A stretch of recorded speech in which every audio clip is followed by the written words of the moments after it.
அனைவருக்கும் வணக்கம். BSP industrial training institute Kelambakkam. Mechanical refrigeration and air conditioner. present by R. Deenadayalan.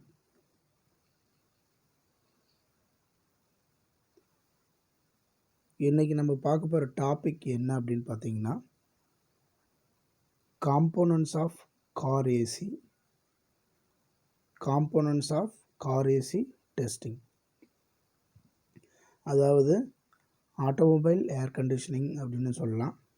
So காரில் இருக்கக்கூடிய AC systems எப்படி யூஸ் பண்ணுறாங்க, தென் எப்படி அதனுடைய ஒர்க்கிங் பிரின்சிபல் இருக்க போகுது அப்படின்றது தான் இந்த டாப்பிக்கில் நம்ம பார்க்க போகிறோம்.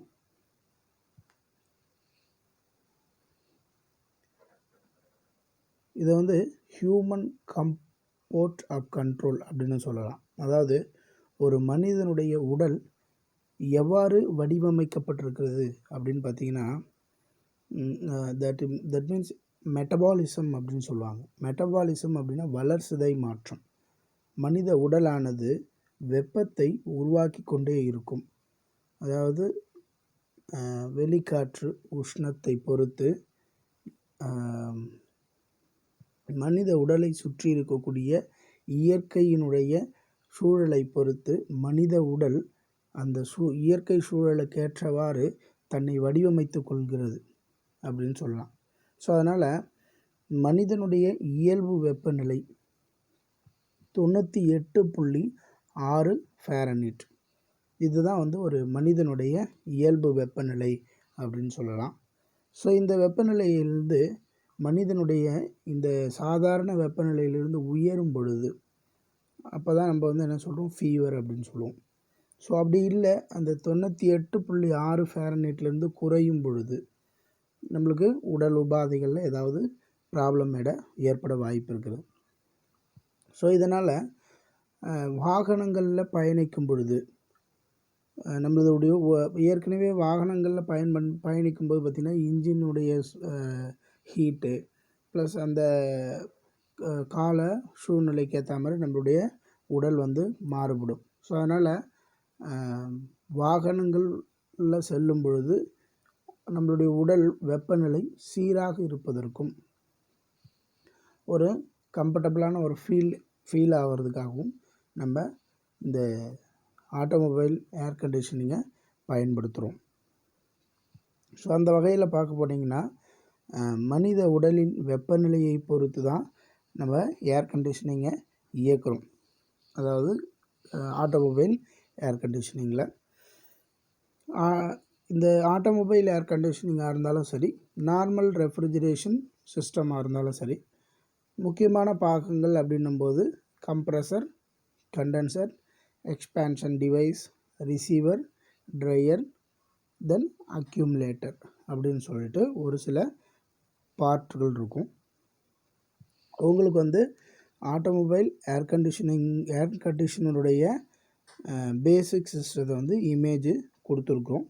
Compressor, condenser with fan, dryer, அதுக்கப்புறம் எக்ஸ்பேன்ஷன் டிவைஸுக்கு அப்புறம் எவாப்ரேட்டர் அப்படின்னு சொல்லிட்டு நம்ம யூஸ் பண்ணுறோம். அதில் ஃபஸ்ட்டு நம்ம இப்போ பார்க்க போகிறது கம்ப்ரஸர் அப்படிங்கிற ஒரு பார்ட்டு தான். என்னென்ன part of the components of car AC அப்படின்னு பார்த்தீங்கன்னா, compressor, condenser, receiver and dryer, thermostat expansion valve, cooling coil, pressure சுவிட்சு, அப்புறம் ஏசி சுவிட்சு, தெர்மோ வேல்யூம் சுவிட்சு, தெர்மோஸ்டாட் எலக்ட்ரிக்கல்லையும் இருக்குது, மெக்கானிக்கல்லையும் இருக்குது. அண்ட் தென் கண்டென்சருடைய ஃபேன் மோட்டார் வித் எவாப்ரேட்டருடைய ப்ளோயர் மோட்டார். இதெல்லாம் வந்து கார் ஏசியினுடைய காம்போனன்ட்ஸ்.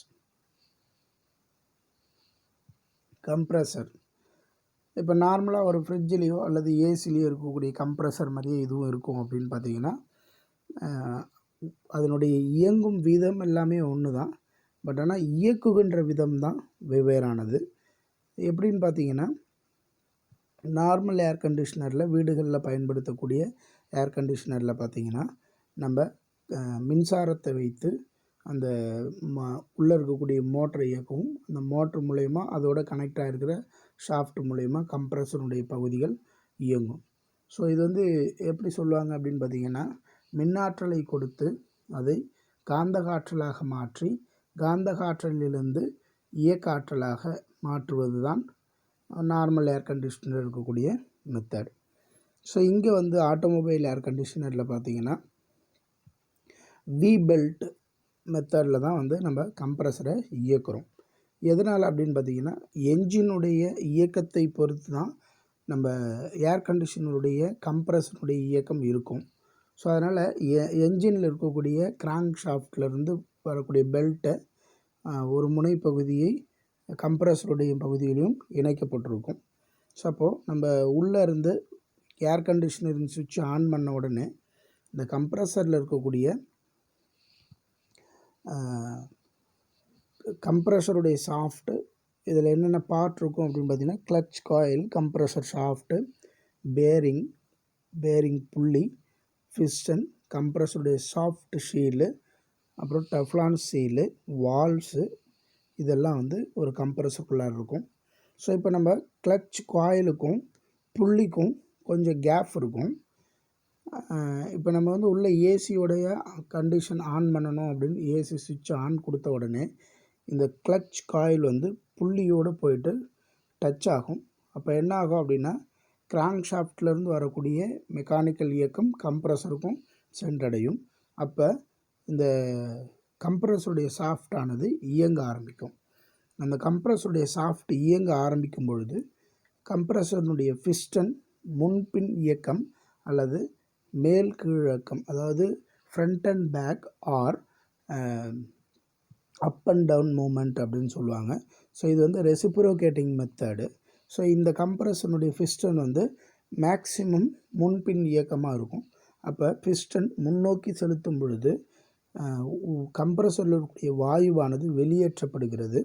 அதே பிஸ்டன் உள்ளிழுத்து, அதாவது முன்பின் இயக்கமாக இருக்கும் பொழுது செக்ஷன் லைனில் இருக்கக்கூடிய வாயுவை உறிஞ்சுகிறது. ஸோ இது இப்படி தான் வந்து ஒரு கார் ஏசியில் இருக்கக்கூடிய கம்ப்ரஸர் ஒர்க் பண்ணுது. நம்ம ஏசி ஆன் பண்ண உடனே கிளட்ச் காயில் வந்து புள்ளியோட, அதாவது என்ஜினுடைய கிராங்க் ஷாஃப்ட்லேருந்து வரக்கூடிய பெல்ட்டினுடைய புள்ளியோட இணைய ஆரம்பித்து இயங்க ஆரம்பிக்கும். அப்படி இயங்க ஆரம்பிக்கும் பொழுது கம்ப்ரஸருடைய ஷாஃப்ட்டும் அட் த சேம் டைம் இயங்க ஆரம்பிக்கும். ஸோ இது இயங்க ஆரம்பித்த பிறகு ஆஸ் யூஷுவல் ஒரு ரெஃப்ரிஜிரேஷன் சிஸ்டத்தில் ரெஃப்ரிஜிரண்ட் வந்து எப்படி செக்ஷன் பண்ணி டிஸ்சார்ஜ் பண்ண முடியுமோ அந்த ஒர்க்கை தான் வந்து அந்த பிஸ்டன் செய்ய ஆரம்பிக்கும். ஸோ இப்போ செக்ஷனில் இருக்கக்கூடிய கேஸை உள்ளே இழுத்து அதை ப்ரெஸ் பண்ணி டிஸ்சார்ஜ் பண்ணும்போது ஹை ப்ரெஷர் ஹை டெம்பரேச்சர் கேஸாக மாற்றுது.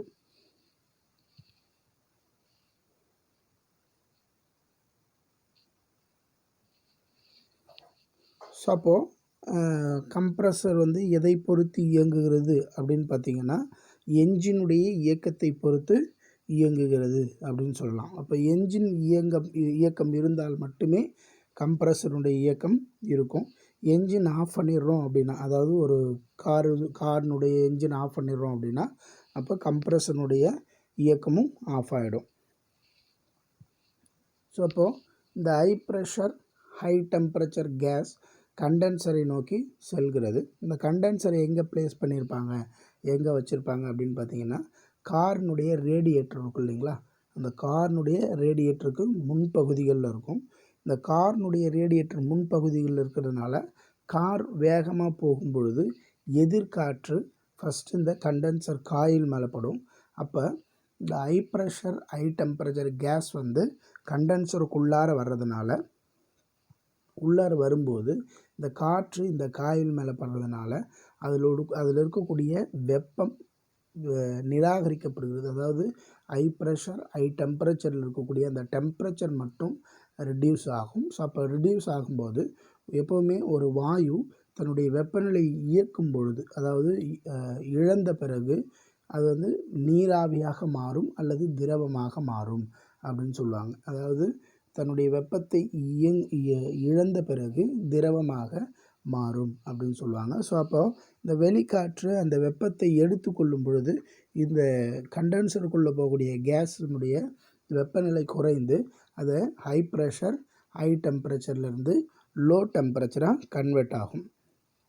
ஸோ அப்போ இந்த மாதிரி லோ டெம்பரேச்சராக கன்வெர்ட் ஆன கண்டென்சரில் இருக்கக்கூடிய கேஸ் வந்து அடுத்ததாக ரிசீவர் அல்லது ட்ரையர் அப்படிங்கிற ஒரு பார்ட்டுக்குள்ளார போகும். ஸோ இப்போ இந்த ரிசீவர் ட்ரையருடைய வேலை என்ன அப்படின்னு பார்த்தீங்கன்னா, ரிசீவர் வந்து உள்ளார ஒரு ஃபில்டர் இருக்கும். இந்த ஃபில்டருக்குள்ளார போயிட்டு அந்த கேஸில் இருக்கக்கூடிய மாய்ச்சர் கண்டென்ட்டையும் ப்ளஸ் தூசுகளையும் அது வந்து வடிகட்ட ஆரம்பிக்கும். வடிகட்டின பிறகு அடுத்ததாக எக்ஸ்பான்ஷன் டிவைஸுக்கு வந்து இந்த ட்ரையர் வந்து கேஸை அலோவ் பண்ணும். ஸோ அப்போ இங்கேருந்து வெளியில் போகும்போது அந்த high pressure low temperature gas வந்து high pressure low temperature pure கேஸாக இந்த ரிசீவர் அண்ட் ட்ரையர்லேருந்து வெளியில் போகும். அடுத்ததாக தெர்மோஸ்டாட் எக்ஸ்பேன்ஷன் வால்வு. ஸோ இப்போ இந்த ரிசீவர் ட்ரையர்லேருந்து வரக்கூடிய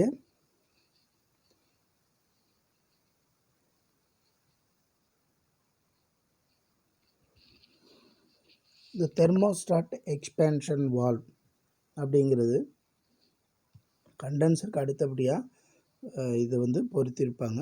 இதனுடைய வேலை என்ன அப்படின்னு பார்த்தீங்கன்னா, ட்ரையர் ஆர் ரிசீவர்லேருந்து வரக்கூடிய வாயுக்களை அதனுடைய வேகத்தை குறைத்து அதனை முழு திரவமாக மாற்றுகிறது. அதாவது எப்படின்னு பார்த்தீங்கன்னா, கண்டென்சர்லேருந்து ட்ரையர் வழியாக வரக்கூடிய டியூபினுடைய சைஸும் இந்த எக்ஸ்பேன்ஷன் வால்வ் வழியாக போகும்போது இதனுடைய சைஸும் கொஞ்சம் மாறுபடும். அதே மாதிரி இந்த வால்வனுடைய பொசிஷன் எப்படி இருக்கும் அப்படின்னு பார்த்தீங்கன்னா, கேஸ் இது உள்ளார என்ட்ரு ஆகிட்டு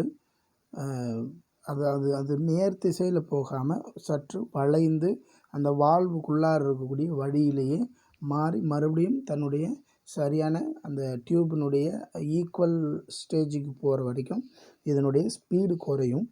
அப்படி ஸ்பீடு குறையும் போது ஆட்டோமேட்டிக்காக இதனுடைய வெப்பநிலை மாறுபடும். ஃபார் எக்ஸாம்பிள், நம்ம ஒரு ரன்னிங் போயிட்டே இருக்கிறோன்னு வச்சுங்களேன். அப்போ நம்ம ஓடிட்டு இருக்கும்போது நம்மளுக்கு கண்டிப்பாக எந்த விதமான ரியாக்ஷனும் தெரியாது. அதே வந்து வளைவுகள் அல்லது பாதை குறுகலான இடங்களில் வேகத்தை குறைத்து ஓடும் பொழுது ஆட்டோமேட்டிக்காக நம்மளுடைய பாடியிலிருந்து வியர்வை வெளிவர ஆரம்பிக்கும். ஸோ இது வந்து நேரான ஒரே திசையில் ஓடிக்கிட்டு இருக்கும்போது இந்த வியர்வை நம்மளுடைய உடல்லேருந்து வெளிப்படாது. அதே நம்ம வந்து ஒரே திசை வேகத்தில் ஓடிக்கொண்டிருக்கும் பொழுது அதனுடைய பாதைகள் மாறும் பொழுது அல்லது குறுகலான பாதைகளில் வேகத்தை குறைத்து ஓடும் பொழுது நம்மளுடைய உடல்களிலிருந்து கண்டிப்பாக வியர்வை வெளியேறும். ஸோ அது எப்படி நடக்குதோ அதே மாதிரி ஒரே அளவு உள்ள பழுப்புக்குள்ளார இருக்கக்கூடிய ஒரே வேகத்தில் போய்கொண்டிருக்கக்கூடிய வாயுவினுடைய வெப்பநிலை பழுப்பு வேகத்தை குறைக்கும் பொழுது அது திரவமாக மாறுகிறது. அப்போது அதனுடைய வேகத்தை குறைந்த உடனே அதனுடைய ப்ரெஷர் குறையுது. அட் த சேம் டைம் அதனுடைய டெம்பரேச்சர் இன்னும் குறைய ஆரம்பிக்கிறது. அப்போது வேகத்தை குறைக்கும் பொழுது அல்லது அழுத்தத்தை குறைக்கும் பொழுது ஒரு வாயுவானது திரவ நிலைக்கு சென்றடையும். ஸோ அந்த மெத்தடில் தான், அந்த பிரின்சிபலில் தான் இந்த தெர்மோஸ்டாட் எக்ஸ்பேன்ஷன் வால்வ் வந்து இயங்குது. அப்போ high pressure low temperature high pressure low டெம்பரேச்சரில் வந்த கேஸ் வந்து எக்ஸ்பேன்ஷன் டிவைஸை கடந்து போகும் பொழுது லோ ப்ரெஷர் அண்டு லிக்யூடாக லோ ப்ரெஷர் லோ டெம்பரேச்சர் திரவமாக எக்ஸ்பேன்ஷன் டிவைஸிலிருந்து வெளியேறுகிறது. அந்த வெளியேறின low pressure low temperature liquid அடுத்தபடியாக என்ட்ராகிறது கூலிங் காயில் அல்லது எவாப்ரேட்டர் காயில் அப்படின்னு சொல்லுவாங்க. ஸோ இந்த கூலிங் காயில் எங்கே இருக்கும் அப்படின்னு பார்த்தீங்கன்னா, கார்களினுடைய டிரைவிங் பண்ணுறோம் இல்லைங்களா, அந்த டிரைவர் உட்கார்றதுக்கு முன்னாடி அந்த ப்ளோயர் வந்து ஃபிக்ஸ் பண்ணியிருப்பாங்க. ஸோ இதனுடைய வேகத்தை குறைக்கிறது எல்லாமே வந்து டிரைவர் சீட்டுக்கு பக்கத்துலேயே இருக்கும். அதனால் ஆப்ரேட் பண்ணுறது ரொம்பவும் ஈஸியாக இருக்கும். ஸோ அப்போ இந்த கூலிங் காயில் உள்ளார low pressure low temperature liquid வந்த பிறகு இங்கே வந்து ஒரு fan motor with blower use பண்ணியிருப்பாங்க. இந்த ப்ளோயர் எப்படி இருக்கும் அப்படின்னு பார்த்தீங்கன்னா, விண்டோ ஏர் கண்டிஷனில் இருக்கக்கூடிய ப்ளோயரும் அட் த சேம் டைம் காரில் இருக்கக்கூடிய ப்ளோயரும் சேமாகவே இருக்கும். ஸோ இந்த ப்ளோயர் என்ன பண்ணும் அப்படின்னு பார்த்தீங்கன்னா, காருக்கு உள்ளார இருக்கக்கூடிய ஏரை உள்ள செக்ஷன் பண்ணி அந்த காயில் வழியாக குளிர்ச்சியை ஏற்படுத்தி மறுபடியும் அந்த கார் உள்ளே இருக்கக்கூடிய கம்பார்ட்மெண்ட்டுக்கு அனுப்பும். ஸோ அப்போ வந்து அந்த காயில் இருக்கக்கூடிய குளிர்ச்சியை இந்த காற்று எடுத்து மறுபடியும் அந்த காருக்குள்ளார இருக்கக்கூடிய ஏருக்கு த்ரோ பண்ணுது. ஸோ அதனால் காருக்குள்ளார இருக்கக்கூடிய சுற்றுப்புறம் குளிர்விக்கப்படும். அதுக்கப்புறம் அந்த காயில் இருக்கக்கூடிய திரவமானது வெப்பத்தை இழந்து விடுகிற காரணத்தினால் அது வந்து வேப்பராக மாறும். அதாவது நீராவியாக மாறி அக்யூமுலேட்டர் வழியாக கம்ப்ரஸருக்கு வந்துடும். ஸோ இந்த அக்யூமுலேட்டர் அப்படிங்கிற பார்ட் எதுக்கு யூஸ் பண்ணுவாங்க அப்படின்னு பார்த்திங்கன்னா, திரவம் நேராக கம்ப்ரஸருக்கு வந்துடக்கூடாது. ஸோ அப்படி வந்தால் பிஸ்டன் அல்லது மெக்கானிக்கல் பார்ட்ஸ் வந்து இயங்க முடியாமல் உடைந்து போக வாய்ப்பு இருக்கிறது. அதனால் என்ன பண்ணுவாங்க அப்படின்னா, அக்யூமுலேட்டர் அப்படிங்கிற ஒரு பார்ட்டை அந்த இடத்துல வச்சுருப்பாங்க. ஸோ இதனுடைய வேலை என்ன அப்படின்னு பார்த்திங்கன்னா, திரவத்தை தேக்கி வைத்துக்கொண்டு வாயுவை மட்டும் கம்ப்ரஸருக்கு அனுப்பும். ஸோ அப்படி கம்ப்ரஸருக்கு அனுப்பும் பொழுது வாயுவை மட்டும் அனுப்புறதுனால அதனுடைய இயக்கம் சரியாக இயக்கும்.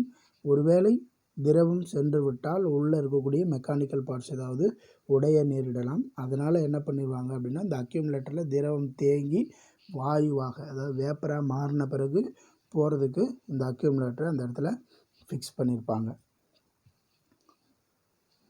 அடுத்தது ப்ரெஷர் சுவிட்சு. அதாவது இந்த ப்ரெஷர் சுவிட்ச் எதுக்கு அப்படின்னு பார்த்திங்கன்னா, சேஃப்டிக்காக யூஸ் பண்ணியிருப்பாங்க.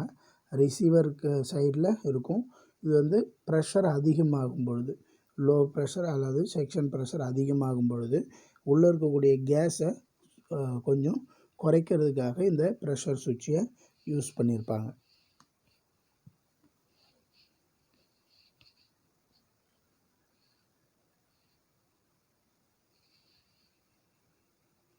இந்த இணையவழி கல்வியை வழங்குவது BSP industrial training institute, Kelambakkam. Thank you.